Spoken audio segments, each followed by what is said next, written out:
I recently got myself an iPhone 16 Pro, and after a lot of photos and videos taken with it, I am very impressed by the capabilities of the camera system. So in today's video I will be sharing the settings I use to take the best looking photos with it, and a full breakdown on how I edit the pictures to take the most out of these files and to make them look like they were coming from a proper camera. As I said, I have the iPhone 16 Pro and it's running on iOS 18, but most of the information I will be sharing are also applicable to previous generations of the iPhone, so if you're using an older one, you can still benefit from watching this video. First, I want to say that when shooting with my iPhone, whether it is on purpose or just on a pinch because I don't have a proper camera with me, I want the experience to be as smooth as possible, so that's why I'm using the native camera app. I don't use any third-party app to have more control on my phone's camera settings because I think it defeats the purpose of shooting photos with my phone. And as for editing, I use Lightroom Classic when I'm using my computer and Lightroom Mobile when editing photos straight from the phone.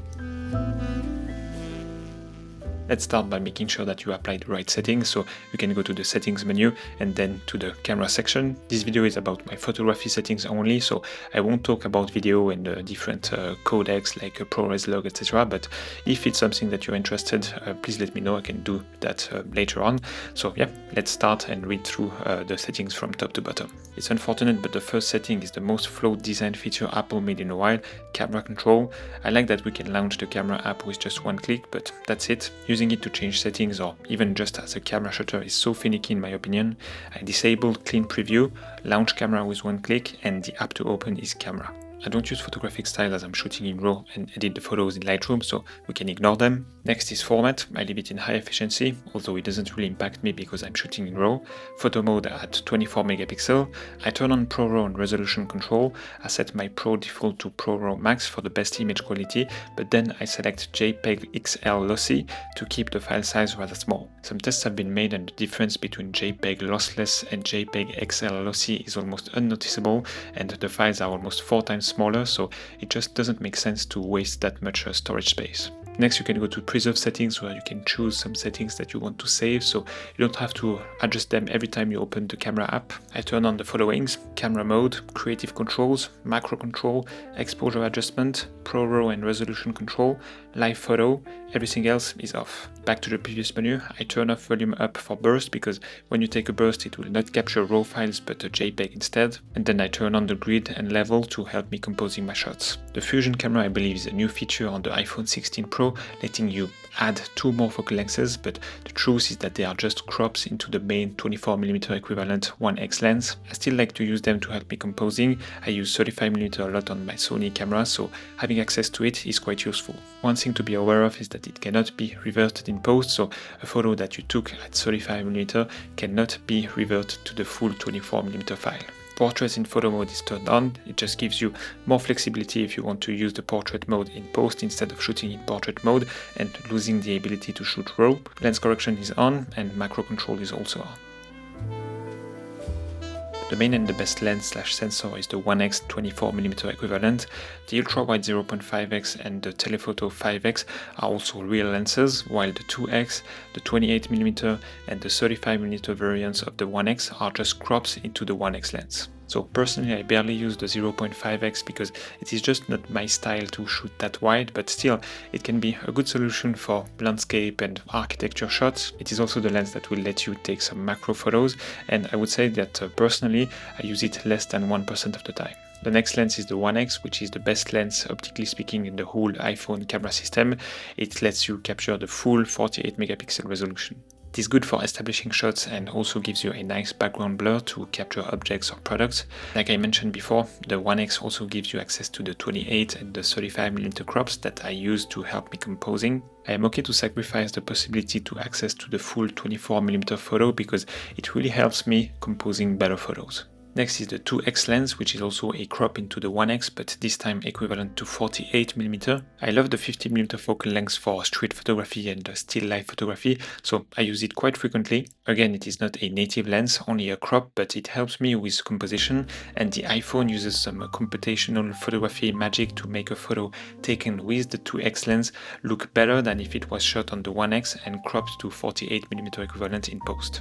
Last is the telephoto lens, the 5x on this iPhone 16 Pro, which is a 120mm equivalent. I wish Apple made more of a 4x or a 90mm equivalent because 120 is quite niche, but I still love it for details, for subject, and for this compressed look. But be careful when shooting details and things that are closer to the camera because the iPhone has a tendency to jump back to the main 1x lens and crop into this 5x look, and the result is terrible because it is a 120mm crop into a 24mm lens. When it happens, you can point the camera to something far in the distance and come back to what you are trying to shoot. I noticed that it does the trick most of the time.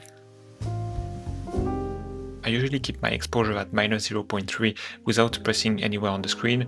I think it gives you a good balance and a lot of information to work with in post. When shooting a high contrast scene, I touch the brightest part of the frame to expose for the highlights and drag up or down for finer adjustments if needed. If I move my camera after that, the iPhone has a tendency to reset the exposure, so sometimes I long press where I want my exposure and focus to be made, so it locks both the focus and exposure. When your focus point and exposure reference are not the same, you can always tap on the exposure meter at the top left of the screen and set the exposure manually.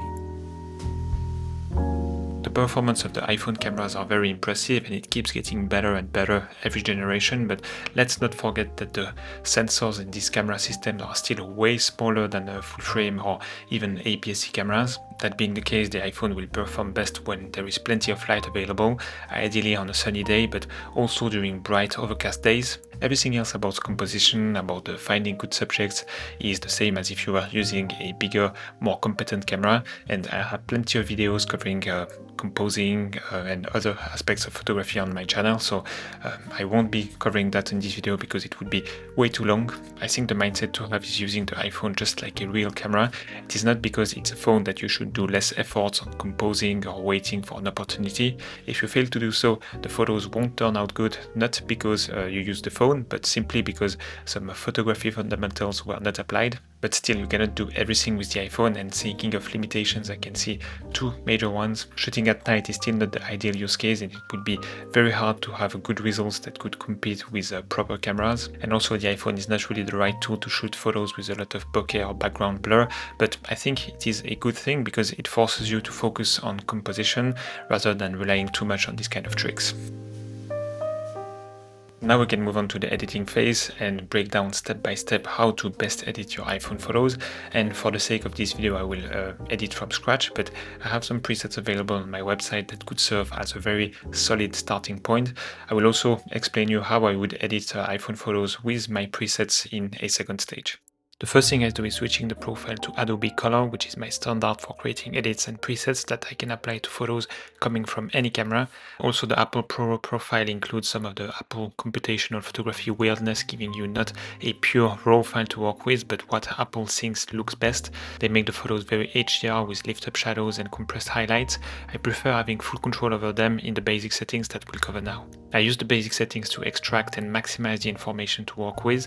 I don't do contrast with the basic settings. This will be taken care of in the tone curve. The most important in the basic settings is setting the exposure right, so it should be the first slider you move or decide not to move. I choose a reference point in the photo where I want my exposure to look the best and use the other settings to rebalance the photo. Here I wanted the tools on the bottom right corner to be my reference, so I increased the exposure by 0.3. Next, the highlights area were a bit hot, so I reduced them by -40. Then I lift up my blacks to have a bit more details in the darker areas without having an HDR look, which happens when raising shadows too much over blacks, so +25 looked fine. I raised my shadows by +5 and reduced a bit my whites by -10. In the present section, I only moved down the clarity to remove the digital edge and have a nice natural glow in the highlights. This is a great way to mimic the effect of a mist filter, by the way. Before moving to the tone curve and dealing with the contrast, I moved down the contrast slider to give me even more range of motion in the tone curve. -30 was a good starting point. In the tone curve, I created several points and adjusted them to my liking, basically creating a bit of a S-curve with finer adjustments in the brighter areas. I also moved down the exit point to crush the white and have a more filmic highlight roll-off. Then I moved to the parametric curve to further darken the darker areas and to mattify my highlights even more.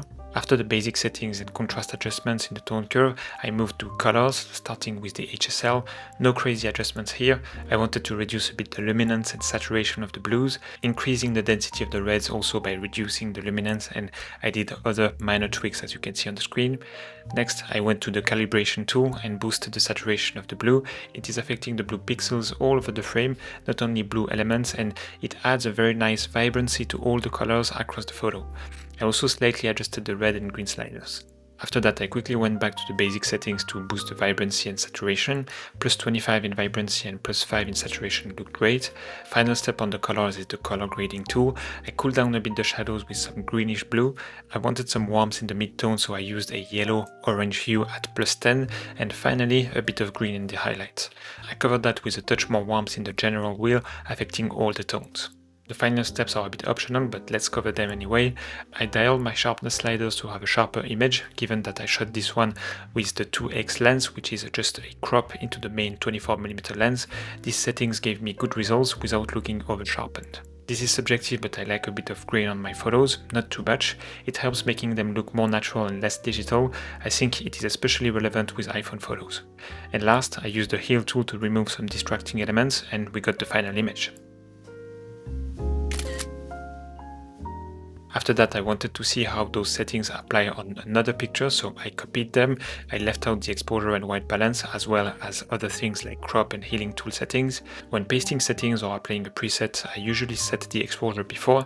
On this one, plus 0.4 looked nice. It was a bit too dark and contrasty, so I reduced the contrast slider a bit, lift up my blacks even more, also increased the shadows a touch and moved down the dehaze slider to reduce the contrast even more. The photo was 98% done at this stage. I just added some local adjustments to bring more attention to the walking path in the center and reduce a bit the exposure on the left side of the frame. The last touches were in the HSL tool, trying to figure out a way to make those nice autumn leaves pop even more. I reduced a bit more the luminance of the reds and oranges.